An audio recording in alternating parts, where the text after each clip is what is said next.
Recently मैं एक IM में एक टॉक देने के लिए गया था और वहाँ पे उसके दौरान बच्चों ने मुझसे पूछा कि क्या वो चीज़ है जो अगर आपको पता होती जब आप अपना करियर स्टार्ट कर रहे थे, तो आप प्रोफेशनली और भी अच्छे से काम कर पाते। मेरे जीवन में 3 क्लासरूम रहे हैं। आईआईटी कानपुर जहाँ से मैंने इंजीनियरिंग की, उसके बाद आईएएस जहाँ पे मैंने 16 साल गुज़ारे और कॉर्पोरेट वर्ल्ड जहाँ पे मैं पिछले 2 साल से हूँ। आज इस वीडियो में मैं उन चीज़ों के बारे में बात करूँगा जो कि उस क्वेश्चन के बाद मैंने सोचनी शुरू की एंड मैंने रियलाइज़ किया कि शायद 7 ऐसी चीज़ें हैं जो अगर मुझे पता होती जब मैं अपना करियर स्टार्ट कर रहा था और इस प्रोफेशनल वर्ल्ड में एंटर कर रहा था, तो शायद मैं अपना काम और भी अच्छे से कर पाता। इससे पहले कि हम आगे बढ़ें, मैं आप सबसे अनुरोध करूँगा कि अगर आपने हमारा चैनल अभी तक सब्सक्राइब नहीं किया है, तो इसको ज़रूर कर दें। हमारे वीडियोज़ को लाइक करें और अगर पसंद आता है, तो अपने दोस्तों, मित्रों के साथ शेयर भी करें। तो चलिए हम स्टार्ट करते हैं सबसे पहले रूल से। जो पहला रूल हम सबको हमेशा याद रखना चाहिए, वो ये है कि everyone is hero of their own story. हम जब करियर स्टार्ट करते हैं और अब जब इस प्रोफेशनल वर्ल्ड में एंटर करते हैं, so then we are full of energy. हमको पता होता है हम ये करना चाहते हैं, इस तरह से चीज़ों को इम्प्रूव किया जा सकता है और ये करने से शायद बहुत ज़्यादा ग्रोथ हो। But always realise that we work with people and हम ये अच्छा काम तभी कर पाएंगे जब सामने वाला भी हमारी उस बात को मानने के लिए तैयार हो। और जिस तरह से हम अपनी स्टोरी के स्वयं हीरो होते हैं, एक मूवी चल रही होती है हमारे दिमाग में and in that we are taking the main actions, उसी तरह से उसके लिए वो भी मोस्ट इम्पोर्टेंट पर्सन है। तो अगर आप कोई ऐसा प्रोपोज़िशन ला सकते हैं जिससे सामने वाला भी कन्विंस हो, जिससे सामने वाला भी ये समझ पाए कि इस चीज़ से उसको क्या फ़ायदा होगा, तभी ये चांस ज़्यादा है कि आपकी बात मानी जाएगी, आप आगे बढ़ पाएँगे।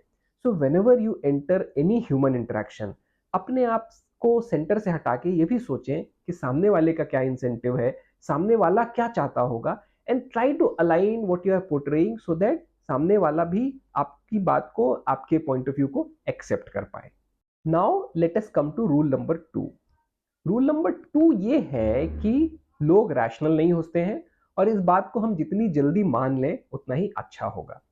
जब मैंने अपना करियर स्टार्ट किया और आईआईटी कानपुर में आप इंजीनियरिंग पढ़ते हैं, आप ये प्रेडिक्ट करते हैं कि कौन सी चीज़ कितने टाइम में की जा सकती है, कौन सा मटेरियल कब फेल कर सकता है and you have a scientific blend of mind.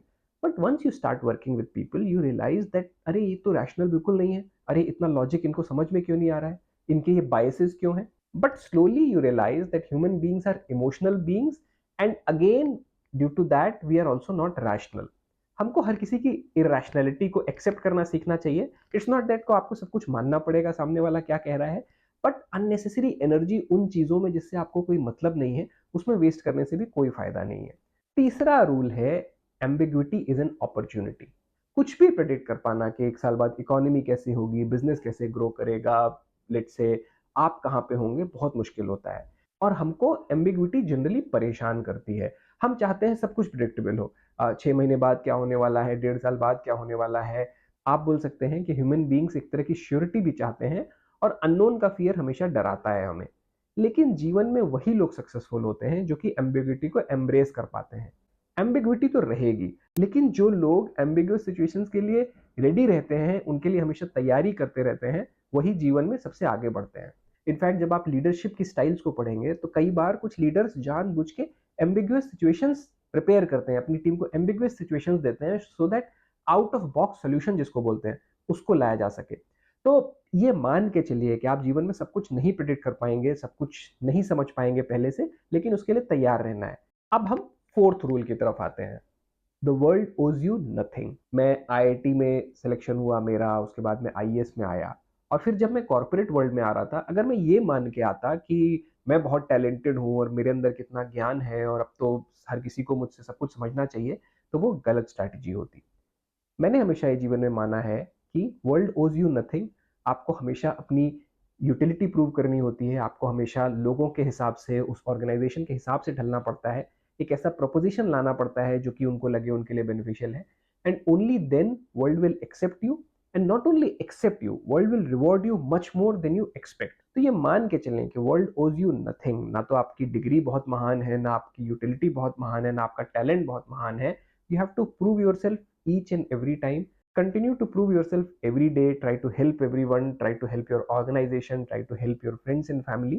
तो हमेशा मेहनत करते रहें और ये याद रखें कि you can command respect, you can command authority, but you can not demand it. इसके बाद अगली चीज जो मैंने जीवन में सीखी वो ये है कि fear only goes when you face it. देखिए, डर सबको लगता है, लेकिन साहसी व्यक्ति वो होता है जो अपने डर को फेस कर पाता है और डरते हुए भी वो काम जिससे उसे डर लग रहा है वो करता है। जीवन में मुझे जितना डर आईएएस को छोड़ते हुए लगा, शायद उतना कभी भी नहीं लगा। लेकिन I did it because I wanted to do it, और उस समय मैंने डर के बारे में बहुत कुछ पढ़ा। और तब मैंने ये भी पढ़ा कि डर कभी भी आपके मेंटल प्लानिंग से, आपके सोचने से, आपके परफेक्ट सिनेरियो से नहीं जाता है। You can always tell your fear कि हाँ, फियर मुझे पता है, तुम मुझे सचेत करने के लिए आए हो, तुम चाहते हो कि मैं सतर्क रहूं, and thank you for that. Once you acknowledge that fear, अचानक से आपका डर थोड़ा सा कम हो जाता है, and it will slowly go when you start facing it. अगली चीज जो मैंने सीखी जीवन में वो ये है कि most problems come from inefficiency, not malice. मतलब ये है कि कई बार क्या होता है, आपने किसी को फ़ोन किया, उसने फ़ोन नहीं उठाया, आपने किसी से मदद माँगी, उसने मदद नहीं की, या आप कुछ प्लान कर रहे हैं, वो एग्ज़ीक्यूट नहीं हुआ, और हम तुरंत सोचने लगते हैं कि शायद वो मुझे पसंद नहीं करता है, शायद वो आदमी ही अच्छा नहीं है, या शायद वो उसके कुछ और इंटेंशंस हो सकते हैं। But I will say that we should always try to keep ourselves positive, और unless proven we should never attribute malice. IAS में क्या होता था, अक्सर चीज़ें बहुत धीरे मूव करती थी, और आपको बहुत गुस्सा आता है। एज़ अ यंग ऑफिसर मुझे बहुत गुस्सा आता था कि चीज़ें क्यों धीरे-धीरे मूव कर रही हैं, और मे बी लोगों का बैड इंटेंशन है, या मे बी लोग अच्छा नहीं करना चाहते हैं। But slowly as you mature, you realise complexities of life, you realise that there can be different reasons कि चीज़ें नहीं मूव हो रही हैं, या सिंपल इनएफिशिएंसी भी हो सकती है। मतलब अ पर्सन में सिंपली बी इनएफिशिएंट। मैलिस को उससे एट्रिब्यूट ना करें, अपने आप को हमेशा पॉजिटिव रखें, पुश करते रहें चीज़ों को, ट्राई करते रहें, लेकिन नेगेटिविटी को लाने से कोई फ़र्क नहीं पड़ता है, और हमें खुद भी कुछ नेगेटिव चीज़ को एक्सेप्ट नहीं करना चाहिए, because ultimately it can harm you much more than it can help. अब मैं अपने फाइनल रूल की तरफ आता हूँ।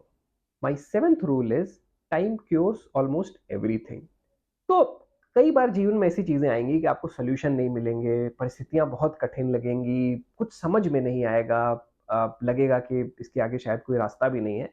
लेकिन हमेशा याद रखें, समय के पास हर चीज़ का क्योर रहता है। अपने आप को जस्ट पॉज़िटिव रखें, विश्वास रखें कि समय बदलता है। मैंने एक बहुत बढ़िया कोट सुनी थी जिसमें था कि अपने आप को हमेशा याद दिलाना चाहिए, दिस टू शैल पास। अच्छी स्थिति हो तब भी अपने आप को बताएँ, दिस टू शैल पास। तो तैयार रहें कि खराब समय भी आ सकता है, कोई कठिन समय भी आ सकता है। सिमिलरली जब बहुत ही परेशानी की अवस्था हो, जब कुछ अच्छा नहीं चल रहा है, तब भी अपने आप को याद दिलाएँ कि दिस टू शैल पास। तो समय के साथ सब कुछ क्योर होता है, और हमें पॉजिटिव रहना चाहिए, अपने आप को याद दिलाते रहना चाहिए कि जीवन बहुत बड़ा है, ये ब्रह्मांड बहुत बड़ा है, हम बहुत ही छोटे कण हैं इसके सामने, and with time all our problems will get sorted. तो आईएम में जब मुझसे ये प्रश्न किया गया कि वो क्या चीज़ थी जो मुझे पता होती तो मैं शायद प्रोफ़ेशनली अच्छा कर पाता, तो सोचने के बाद मैंने इन 7 चीज़ों को डिसाइड किया जो मैंने आपके साथ शेयर की। कमेंट करके ज़रूर बताइए कि इन सातों में आपको सबसे इफ़ेक्टिव कौन-सी लगी, और कौन-सी चीज़ है जो आपने अपने जीवन में सीखी। साथ ही साथ क्या कोई चीज़ अगर मैंने मिस की है तो उसको भी बताएँ। मुझे बहुत सारे सुझाव मिले हैं कि किन चीज़ों पे वीडियो बनाना चाहिए, तो मैं बिल्कुल कोशिश करूँगा उनके बारे में बनाने के लिए। और यहाँ तक इस वीडियो को देखने के लिए बहुत-बहुत धन्यवाद।